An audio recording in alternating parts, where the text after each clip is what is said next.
All right, today we're going to talk about a moment in history that was so much more than just a failed crop. We're going to break down how the Great Irish Famine became one of the 19th century's worst human disasters. And to do that, we have to understand not just the history, but the long, dark shadow it still casts today. This quote, man, it just gets right to the heart of it. To really get the famine, you have to understand its shadow. Even all these years later, this isn't just something in a history book. It's a living, breathing memory that completely reshaped a nation. It's a wound that, for many, is still very real. And that brings us to the central and frankly shocking question we have to ask. Over 20%. Think about that for a second. This wasn't a war. So how does something like that even happen? The story, as you'll see, isn't just about a fungus on a potato. It's about a perfect storm of poverty, politics, and ideology. Okay, so to really understand what happened, we have to rewind the clock to before the blight even showed up. Because the truth is, pre-famine Ireland was already a ticking time bomb. It was a society balanced on a knife's edge long before the crop failed. First off, let's just wrap our heads around the numbers. 8.2 million people. That made Ireland one of the most densely populated places in all of Europe. But here's the thing. This massive population was built on an incredibly fragile foundation.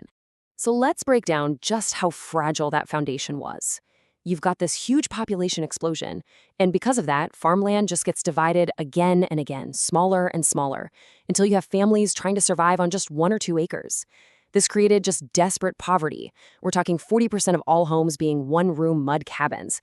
And critically, all of this led to an absolute total reliance on a single food source. And this right here, this was the fatal flaw in the whole system, the lumper potato. Why this one? Well, it was basically the only thing you could grow that had enough calories to feed a family on such a tiny patch of land.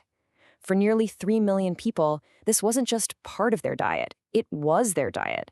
It was a house of cards ready to fall. So the stage is set, right? Millions of people whose entire survival depends on one thing. And then that one thing fails. What followed was a natural disaster that collided with a government response that would prove to be just as deadly. And man, when it happened fast. In 1845, the blight shows up from America. A third of the crop is gone. That's bad. But then, in 1846, it comes back with a vengeance, and it's a total wipeout.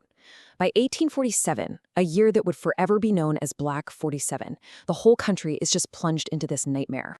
It's so easy to get lost in the big statistics, but behind them are real people, writing letters like this one from a man named Philip Lynch. Just listen to his words. The family must be lost. He's not being dramatic, he's just stating a fact. He knew that without a job to buy food, his family of 9 was going to die. That was the reality. So what did the government do? Well, it wasn't what you think. It wasn't free food, at least not at first. The answer was hard labor. Hundreds of thousands of starving people, men, women, even kids, were put to work building things like roads to nowhere.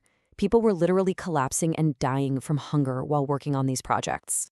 Which just brings up this huge, obvious question, right? It sounds completely backwards. Why on earth would you make people who are already starving do back-breaking work just to get a little bit of food? Well, the answer wasn't a lack of food. It was about a powerful idea. That idea was called laissez-faire. Basically, the government's thinking was hands off the economy. They believed that giving out free food would just mess up the market and make people lazy. So, and this is the part that is so hard to comprehend, while millions of people were starving, food like grain and meat was still being shipped out of Ireland for profit. Now, try to square that hands-off ideology with this. Another desperate plea, this time from Catherine Brady, a mother of 7. Her words are just chillingly simple. Without help, her family will inevitably starve. There was no plan B. Now, hold that thought, because a new law was about to make her situation even more impossible.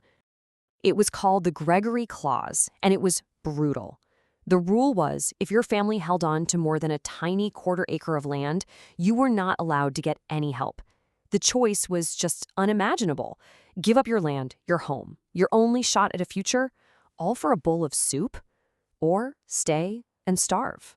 So you put it all together, the blight, the starvation, the diseases, and these policies, and what you get is a demographic collapse on a scale that was just unheard of in modern Europe. The numbers we're about to look at are almost too big to fully process. 1 million people. Gone. Not killed in a war, but dead from hunger and the diseases that feast on weakened bodies. Things like typhus and cholera that became known simply as famine fever. And for those who could get out, there was escape. Another 1.5 million people fled the country, kicking off this huge wave of emigration that would go on to define the story of Ireland for the next 100 years.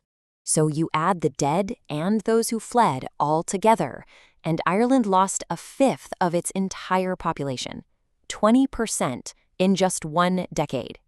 It's a staggering collapse. But even that number doesn't tell the whole story, because the suffering wasn't spread out evenly.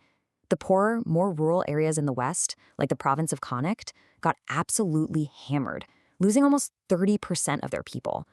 This was also where the Irish language was spoken most, and the blow was catastrophic. And for the poorest of the poor, the options were just horrific.